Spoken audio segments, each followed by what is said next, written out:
Hai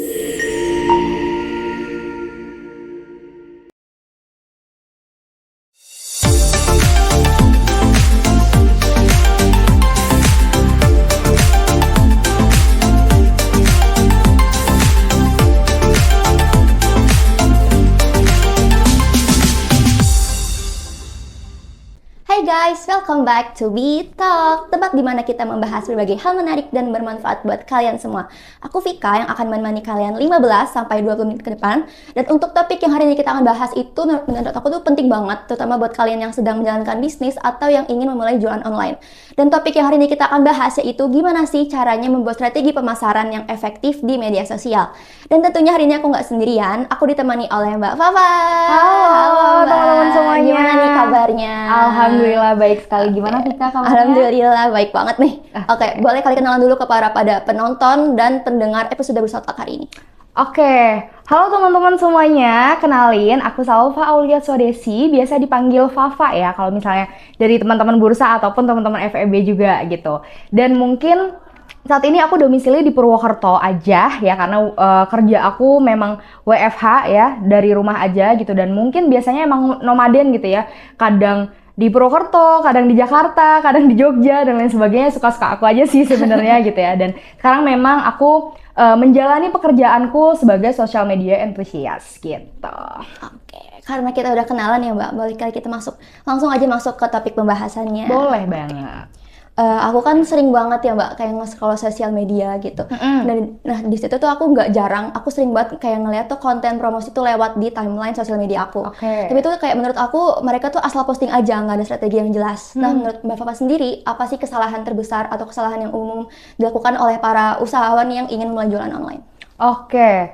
Kesalahan terbesar ya dari teman-teman yang pemasaran online ya atau di sosial media gitu. Sebenarnya memang masih banyak banget ya mungkin UMKM ataupun businessman, businesswoman dan lain sebagainya, atau orang yang baru mulai bisnis tapi mereka tuh nggak tahu cara awalnya gimana sih untuk memasarkan bisnis mereka, produk mereka atau brand mereka di sosial media. Dan beberapa hal yang memang bikin pemasaran tuh gagal, itu biasanya yang pertama itu karena target audiens yang salah ya, target pasar yang salah gitu. Terus yang kedua juga itu memang mereka lebih fokus ke penjualan dibandingkan nilai tambah gitu. Terus yang ketiga brandingan yang kurang jelas, yang mungkin mereka mau ada di sosial media gitu tapi branding mereka tuh masih kurang jelas, kayak misalnya entah itu dari brand voice-nya mereka, terus mungkin dari gue tuh mau nunjukin produk gue di sosial media tuh yang kayak gimana. Nah, itu masih kurang jelas. Yang ketiga, kalau misalkan sudah sudah kayak upload ataupun bikin konten di sosial media, mereka nggak konsisten gitu. Dan yang terakhir, memang banyak pembisnis ataupun banyak orang yang udah terjun di bisnis tapi mereka lebih mengabaikan feedback dari customer. Nah, padahal itu penting banget untuk keberlangsungan brand kita ke depannya gitu. Tadi kan Mbak Fafa udah sebutkan nih kalau misalkan kesalahan yang pertama itu mereka menentukan target pasar yang salah. Padahal kan kita sebelum memulai usaha tuh harus menentukan kayak segmentasi pasar, target pasar audiens yang dituju gitu kan. Ada gak sih kayak cara biar kita paham, biar kita tahu karakteristik sama kebutuhan audiens, biar strategi pemasaran atau konten promosi yang kita buat tuh nggak salah gitu Mbak? Oke, sebenarnya ini tuh tricky banget ya teman-teman, karena kita mau mulai sebuah bisnis itu pasti kita harus nentuin yang namanya target pasar dulu, target audiens dulu gitu ya. Cuman ketika kita udah mau terjun di pemasaran sosial media, yang terpenting adalah kita mengenali karakteristik dari audiens kita gitu. Bukan dari segi umur aja, bukan dari segi jenis kelamin aja, tapi dari behavior mereka, dari apa yang mereka lakukan gitu, dari kegiatan-kegiatan mereka, dari apa yang mereka suka, kendala mereka apa, problemnya mereka apa, permasalahan mereka sehari-hari itu apa, dan yang terakhir itu apa yang sering mereka lakukan di sosial media juga gitu. Itu penting banget untuk kita tahu sebelum kita lanjut ya untuk konten di sosial media ataupun bikin iklan di sosial media kayak gitu. Karena memang target audiens ini kalau di dunia sosial media gitu ya, ketika kita bikin konten dan lain sebagainya, itu hal yang paling krusial banget untuk kita mau membuat sebuah konten gitu. Jadi kalau misalnya kita udah mau terjun nih di sosial media pemasaran, kita produk kita tuh mau dipasarkan di sosial media. Yang terpenting adalah ini bahasa sosial medianya gitu ya, namanya audience centric gitu. Audience centric, kita bikin konten itu buat orang tonton, buat orang save, buat orang komen, dan buat orang share gitu. Jangan sampai kita bikin konten itu buat diri kita sendiri gitu. Karena kan kita bikin produk itu untuk bermanfaat ya untuk orang lain gitu kan. Kita bikin produk untuk dibeli untuk orang lain. Jadi kita bikin konten pun itu untuk orang lain, bukan untuk diri kita sendiri kayak gitu. Dan yang terpenting adalah kalau misalnya kita buat konten gitu ya, maksudnya untuk memasarkan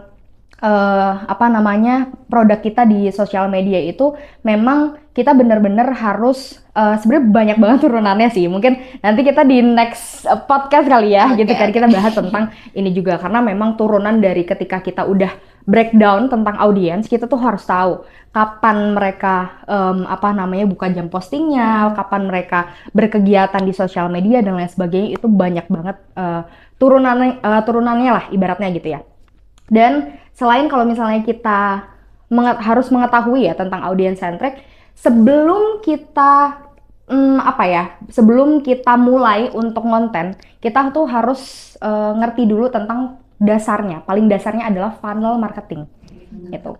Nah, funnel marketing ini itu basic banget yang harus semua pembisnis juga tahu gitu ya, yang orang-orang yang mau bisnis ataupun mau turun ke entrepreneurship itu harus tahu tentang funnel marketing ini.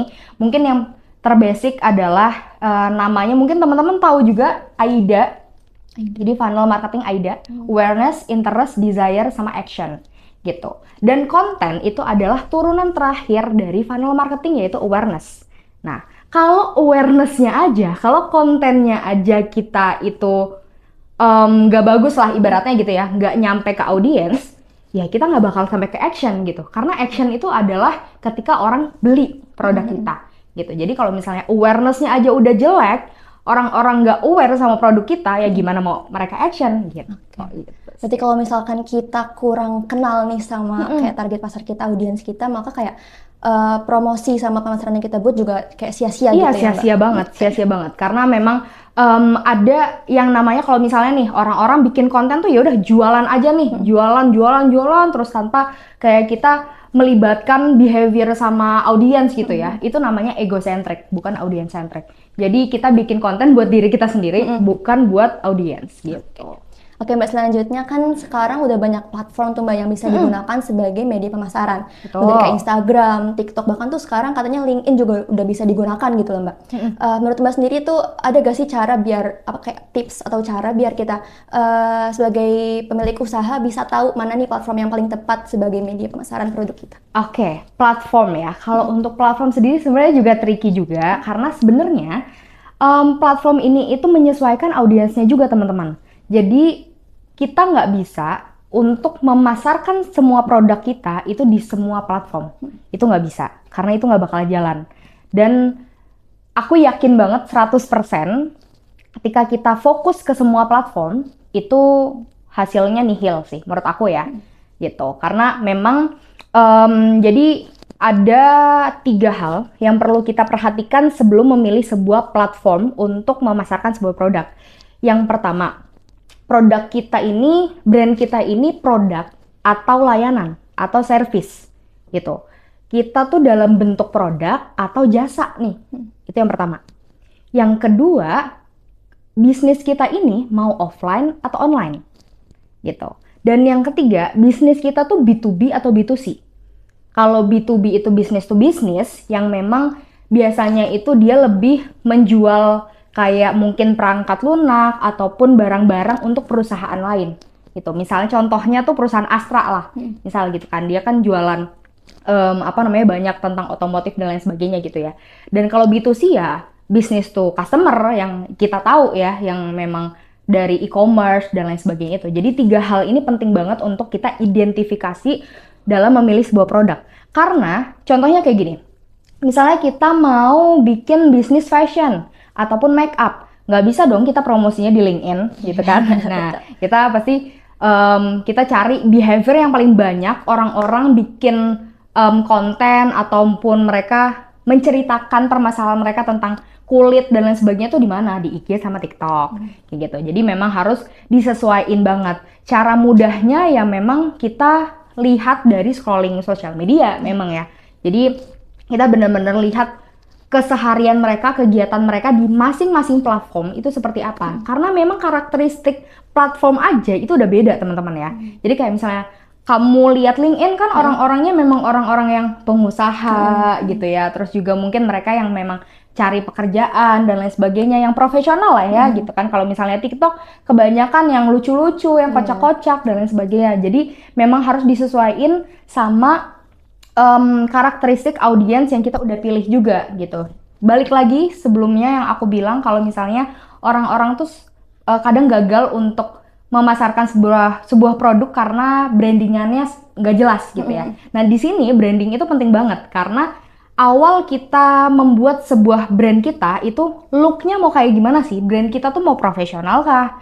Brand kita tuh mau yang kayak nanti kata-katanya tuh maunya yang nggak terlalu kaku untuk audiens, pengen jadi kayak teman, sahabat dan lain sebagainya. Itu penting banget dan itu juga sangat penting dalam memilih platform juga gitu. Berarti kita kayak harus fokus di platform yang mana nih yang paling efektif. Bener, pokoknya kita 3 hal itu tadi tuh. Selanjutnya, ini kayaknya pertanyaan yang paling penting nih Mbak buat kayak semua orang yang kayak sedang melakukan suatu kegiatan. Kayak biar tujuan dari kegiatan tersebut tuh kayak cepat tercapai. Mengenai konsisten nih Mbak. Konsisten kan susah ya Mbak. Konsisten tuh kayak banyak banget hal yang bisa ngedistract konsistensi kita gitu. Ada gak sih tips dari Mbak sendiri biar kita nggak gampang burn out terus kayak terjaga konsisten tersebut?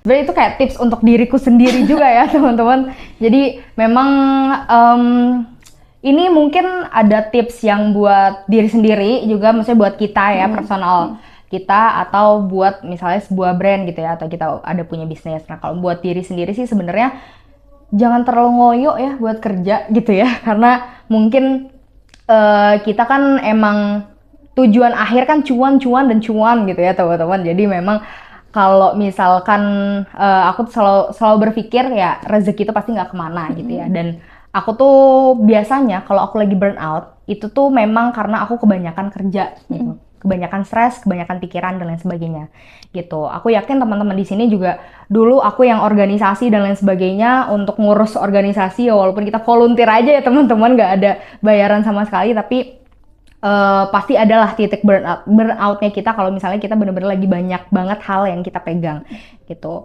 Jadi menurut aku jangan dipaksain, harus tahu kapasitas diri kita sendiri juga gitu ya. Jadi kamu harus tahu kapan kamu harus istirahat, kapan kamu harus bekerja, kapan kamu harus cari hiburan gitu. Karena menurut aku kalau misalnya dari mahasiswa aja, dari kita berorganisasi aja kita nggak bisa manajemen waktu dengan baik, nanti pas kerja tuh bakal susah banget gitu. Karena jujur Li, ketika aku merasakan dunia kerja yang full time sebelumnya itu benar-benar sangat menguras waktu dan energi gitu ya. Jadi belajar manajemen waktu tuh dari sekarang gitu biar nantinya itu kita nggak burn out. Pokoknya tips dari aku untuk diri sendiri sih jangan dipaksain untuk kerja. Kalau memang ada waktu istirahat ya istirahat, ada waktu untuk mencari hiburan ya mencari hiburan gitu. Weekend dipakai jangan buat kerja ya. Weekend dipakai dipakai buat kerja.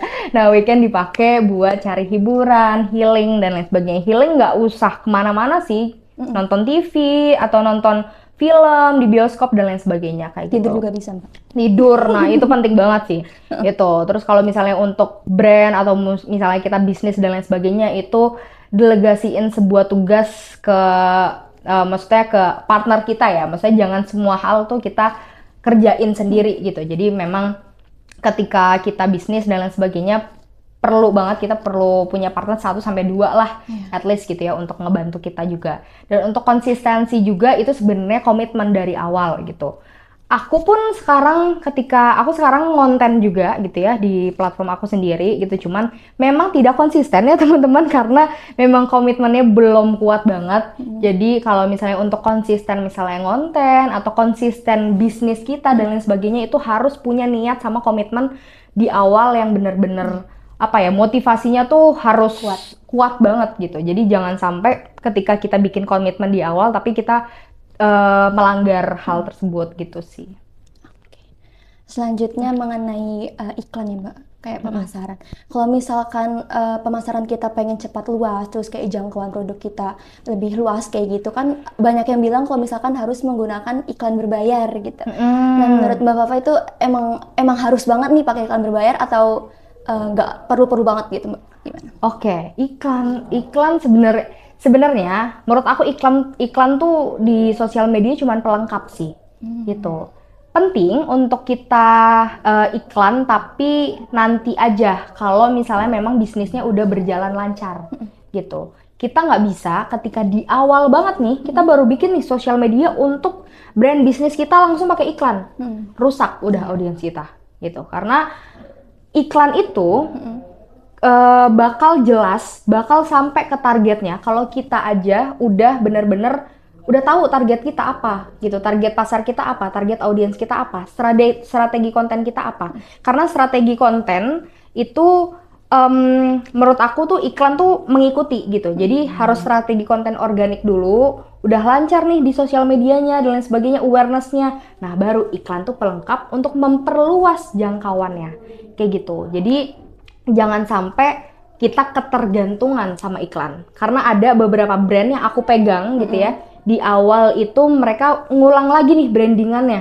Karena mereka salah strategi. Karena mereka di awal tuh udah pakai ads gitu. Jadi waktu itu dari brand tersebut memang kayak cerita ke aku kalau misalnya dia bingung gitu. Di awal harus gimana ya untuk kayak narik engagement dan lain sebagainya, orang-orang biar tahu produk gue gitu kan. Nah, mereka pakailah iklan di TikTok tuh. Nah, di TikTok kalau kita satu kali udah pakai iklan, udah pakai ads, itu ke depannya konten kita bakal ketergantungan sama ads. Jadi kalau sekali nih, misal nih, lu buat konten buat promosi produk tapi langsung pakai ads gitu. Padahal sebelumnya kita konten organiknya jelek banget. Nah, seterusnya ketika kita nggak pakai iklan, konten organik kita bakal jelek terus. Gitu. Jadi jangan sampai konten organik kita belum stabil, tapi kita udah pakai ads, gitu. Kita udah pakai iklan, gitu. Sebenarnya nantinya kalau misalnya organik kita udah stabil, udah bener-bener banyak orang yang tahu tentang produk kita, terus pakai ads dan pakai iklan, itu bakal lebih boom lagi sih. Kayak gitu. Berarti kita kayak harus matengin dulu ya Mbak? Matengin dulu originalnya ya, organiknya, kayak gitu. Okay. Sekarang kita udah sampai ke pertanyaan terakhir nih Mbak. Waduh, udah terakhir aja. Cepet banget ya Allah. Terkait analisa data gitu kan, kalau misalkan tadi kan aku udah sebutin kalau misalkan udah banyak platform yang bisa digunakan sebagai media pemasaran. Nah itu kan di setiap platform tuh kayak ada dikasih data mengenai engagement, impression, sama reach kayak gitu kan. Nah itu tuh apakah emang penting banget buat kita memahami hal tersebut dan bagaimana cara kita memanfaatkannya gitu Mbak? Oke. Data tersebut. Ya penting banget karena memang itu maksudnya sengaja ya dari setiap platform tuh ada data itu biar kita bisa membaca gitu, biar kita bisa membaca akun kita tuh berkembangnya seperti apa, tidak berkembangnya seperti apa, kayak gitu ya. Jadi contohnya aja ya, ketika kita melihat reach lebih besar, lebih tinggi dibandingkan engagement, berarti orang-orang tuh nggak tertarik sama konten kita. Mereka cuma ngelihat aja gitu, tapi mereka nggak engage sama konten kita. Gitu. Tapi kalau misalkan konten kita engagementnya gede banget, banyak yang share, banyak yang save. Ini penting ya teman-teman. Jadi kalau misalnya di sosial media, konten viral itu berdasarkan orang yang banyak nge-save sama banyak nge-share gitu.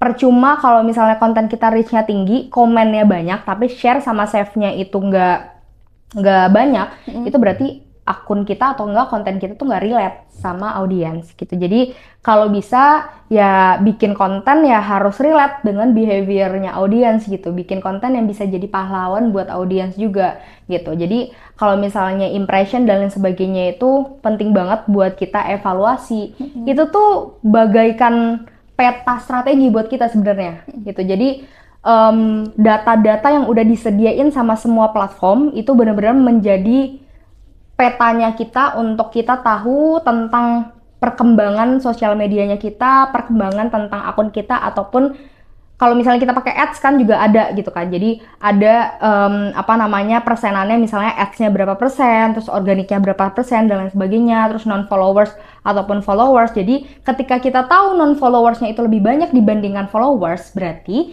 dari masing-masing platform itu udah mempromosikan akun kita tuh ke non-followers, karena mungkin dari situ tuh mereka melihat akun kita tuh aktif nih, ini keren nih untuk promosinya dan lain sebagainya kayak gitu. Jadi dipromosiin ke audiens yang non followers biar di follow, biar di engage dan lain sebagainya kayak gitu. Dan untuk memanfaatkannya sih menurut aku mungkin kalau misalnya untuk brand baru dan lain sebagainya, untuk awal-awal pasti nggak terlalu penting ya, karena memang pasti awal-awal kita misalnya nih masih dari 0 followers gitu kan.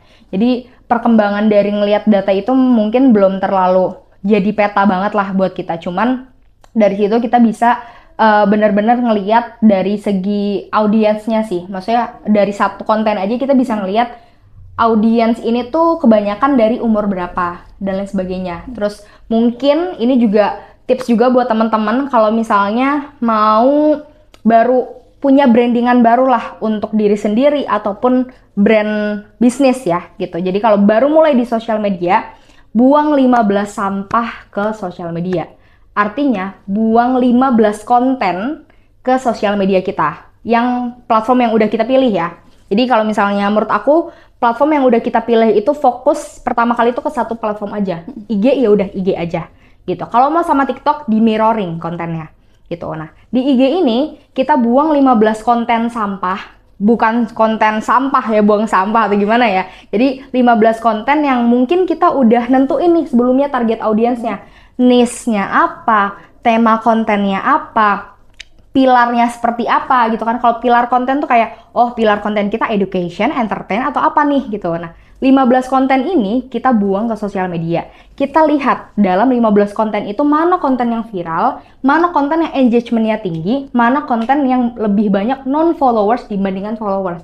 Jadi dari situ kita bisa melihat datanya dari situ sih gitu. Kalau misalnya teman-teman bingung ya, awal tuh gimana ya biar kayak gue tahu target audience gue tuh kayak gimana, kayak gitu. Itu bisa pakai 15 konten sampah itu, terus sama analisis kompetitor juga gitu. Analisis kompetitor itu penting banget. Kompetitor yang sesuai sama brandnya kita gitu ya, yang kayak mirip-mirip lah ya kayak gitu. Karena memang kita bisa ngelihat pilar, terus habis itu audiensnya, terus jenis kontennya mereka seperti apa, tipe kontennya, pemasaran mereka seperti apa gitu kan. Itu dari analisis kompetitor juga gitu. Berarti emang penting banget ya Mbak? Penting banget data itu. Mungkin itu dulu ya guys pembahasan kita hari ini. Aku mau kasih kesimpulan mungkin ya Mbak. Jadi itu kan kita sebagai yang ingin memulai bisnis, awal-awal kita harus menentukan segmentasi pasar, target pasar, audiens. Terus kita kayak harus memahami nih kayak karakteristik mereka gitu, biar target, biar konten promosi yang kita buat tuh sesuai, terus berhasil sukses kayak gitu.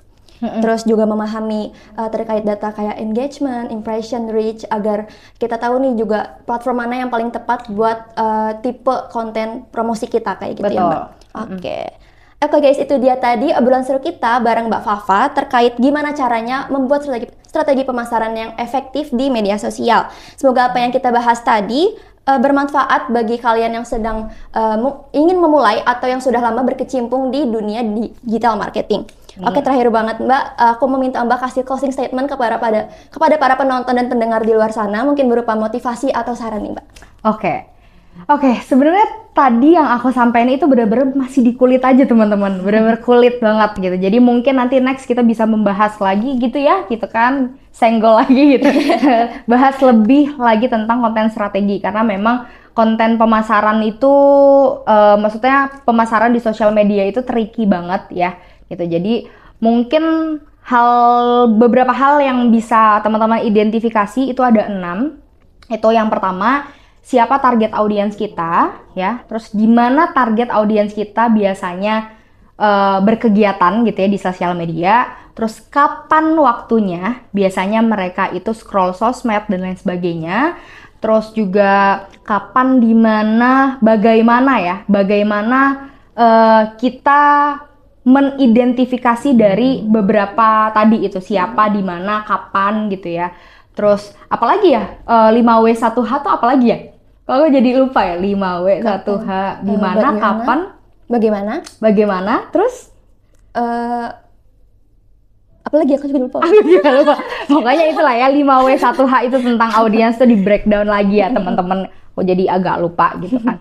Nah, terus juga mungkin nantinya kalau misalnya teman-teman benar-benar fokus di sosial media pemasaran gitu ya, jangan ngelibatin semua platform untuk bisa dipasarkan ya brand kita gitu kan. Kalau misalnya teman-teman udah di Shopee, udah Shopee aja gitu. Kalau misalnya teman-teman di Shopee itu udah rame dan lain sebagainya, teman-teman pindah ke Instagram atau TikTok itu biasanya kurang rame gitu, karena memang pasarnya, target audiensnya teman-teman udah di Shopee. Karena beberapa waktu aku juga ada klien yang memang dia itu udah di Shopee tuh udah gede, udah sampai 100.000 yang pengikutnya, tapi dia mau ngaktifin IG gitu. Nah, nggak nemu-nemu tuh strategi strategi kontennya karena memang lebih banyak nih yang di yang di Shopee gitu. Jadi di Shopee kan juga ada tuh sekarang udah ada feeds dan lain sebagainya gitu ya. Mungkin kita bisa ngaktifin affiliate dan lain sebagainya kayak gitu. Jadi bener-bener harus punya strategi, jangan asal upload, jangan asal bikin konten, karena kalau misalnya kita konten jualan terus percuma, nanti hasilnya bakal